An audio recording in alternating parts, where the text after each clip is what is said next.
This week you're going to be exploring agriculture. If you're anything like me, you love food too, and of course we all need food in order to survive. We've already established that the world's population is increasing, and it has been increasing exponentially since the Industrial Revolution, and that ties very closely with the history of agriculture and the environmental impacts of agriculture and how we can move forward to sustainably feed our growing population. So in order to study agriculture, including the environmental problems and solutions to those problems, I'm going to start with an explanation of the history of agriculture. We'll then look at current issues with agriculture, and finally we'll take a look at sustainable food production and how we can move forward toward a sustainable future. Okay, so we're going to start way back to over 10,000 years ago. If we go back over 10,000 years and looked at human populations back then, you would see that they were largely hunter-gatherer societies. So basically they followed their food. They hunted animals and fished animals if they were near the water. They gathered fruits and vegetables that were available in nature, and that's how they lived. You can imagine that was probably a very difficult way to live. And so human populations were really low. Global population sizes were very small because there wasn't a lot of food to support larger populations, and getting that food was really difficult. So hunter-gatherer populations followed the food, as I already mentioned, meaning they were nomads and would travel with the weather and travel with the various food sources. As I already mentioned, this resulted in a very low global population size. So take a look at this image, which you saw at the very beginning of the semester, and notice 10,000 years ago, there was something called the Agricultural Revolution, which we're going to get to with the next slide. But what I want you to see is how low human global population sizes were before this. Compared to population sizes now, they were very close to zero. Now, obviously, they weren't zero, but compared to now, they were very close to that. Okay, so about 10,000 years ago, something called the Agricultural Revolution occurred. Now, this wasn't just one event. This kind of happened in several different places all over the world, roughly 10,000 years ago, but probably between 11,000 and 9,000 years ago. And what happened is that people started to domesticate plants and animals. So there is evidence, a lot of anthropologists would study this. There's evidence that humans started breeding plants in order to grow crops that they could plant and reliably grow for themselves. So an example here is teosinte, which was a natural grass. Native Americans in North and South America started growing that and crossing it, and eventually developed maize or corn. And so that is an example of domesticating a natural growing plant for human use. So plants were domesticated. And this wasn't the only plant that was done, but it's just a great example. Animals also started to be domesticated. Animals like goats and camels and cattle were domesticated and bred to develop characteristics that were important to humans. So this led populations to be able to stay in one place more frequently. So the nomadic lifestyle became less common. Didn't disappear completely, but it became less common.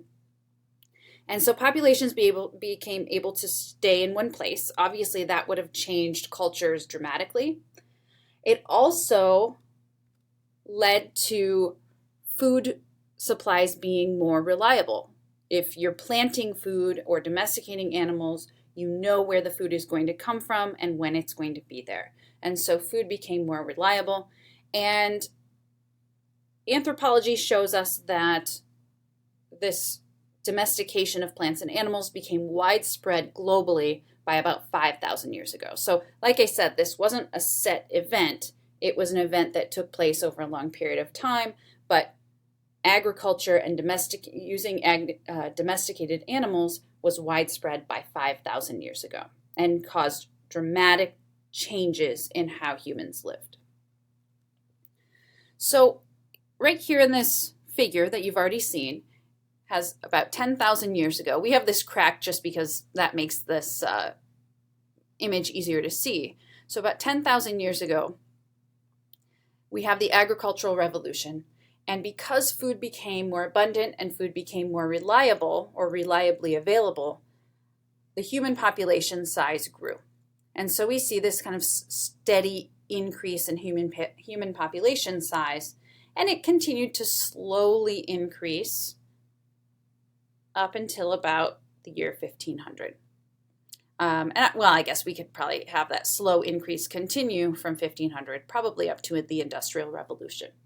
So increased availability of food and abundance of food and reliability of getting food caused the human population size to grow.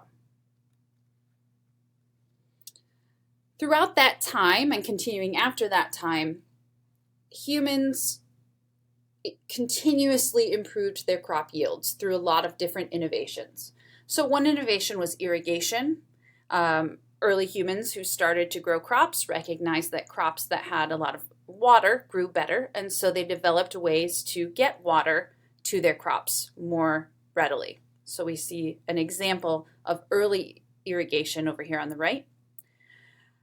Also, people, being the innovative creatures that they are, realized that rotating crops, so rotating fields, would also increase yield.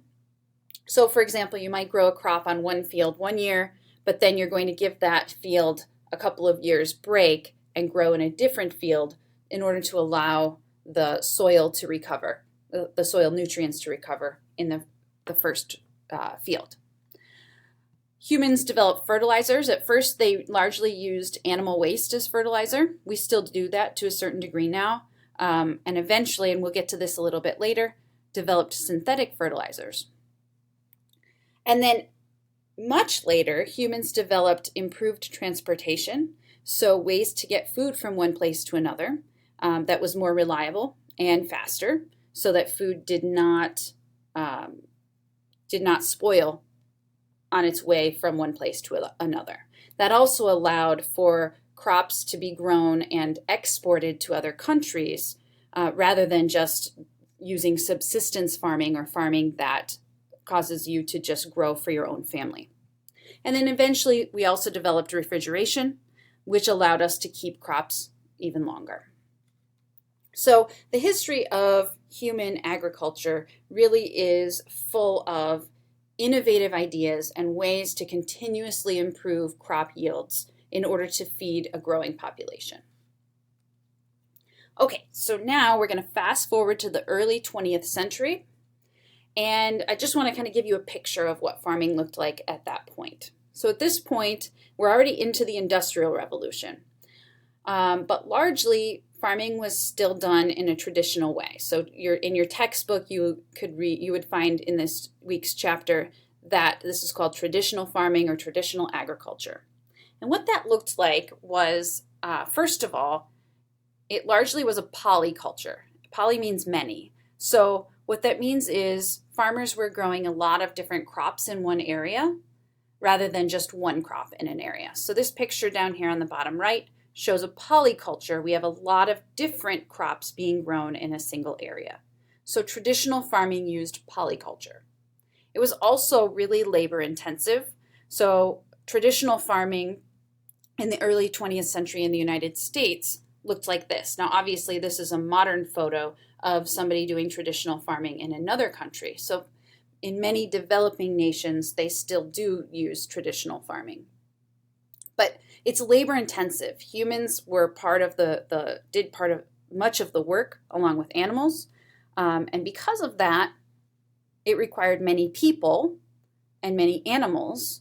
And so farmers usually had really large families in order to help them with their agricultural activities. The other thing with traditional farming, and was not always the case, but in order to be a successful farmer, a farmer had to have good land stewardship. They had to understand their land, the organisms that they were growing, including plants and animals, and how to responsibly farm in order to maintain the soil nutrients and continuously get good crop yields. So that's what I mean by land stewardship. Basically, farmers needed to know what they were doing. Okay, so the downsides here. In the early 20th century, about half of the population of the United States were farmers and farm families, and that was a lot of land in the US that was devoted to farming as well. As I already mentioned, they were using traditional farming techniques. This was labor intensive, and a lot of the world's food was grown in the United States because, especially in the Midwest, we had really fertile soil that was conducive to growing really great crop yields. Another thing, though, is when you have this many people working, requiring this many animals and this much land, it led to really high food expenses. So if I had a family living in the city where I didn't grow my own food, I could be spending about 40 to 50% of my income just purchasing food. So imagine if 40 to 50% of your income was spent purchasing food now. So food was really expensive, and this resulted in a US population that didn't have a lot of extra money, and so the economy really couldn't grow. And so the government recognized that this was an issue and something needed to change.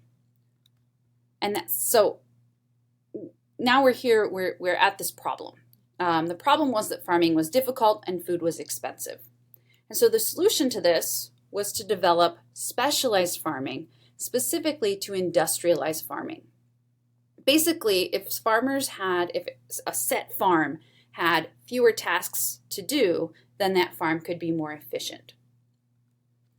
So specialized farming would be one farm specifically grew cattle for dairy. Another farm specifically grew corn.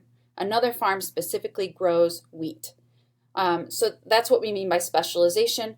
A single farmer is not growing all of those things, but instead now is just growing one thing or raising a specific livestock.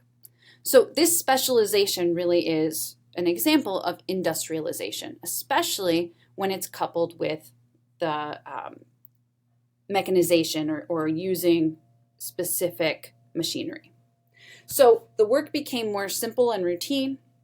And another thing that happened is the products became more uniform, so that if you are growing just corn and you're using certain chemicals and certain machinery, you will develop corn in a specific way, and another farm is doing the same thing, and so corn became more uniform. And I already mentioned mechanization, the development of different machinery to help farming become more efficient. So this is really taking the ideas of the Industrial Revolution and applying them to farming, and so we develop industrialized farming.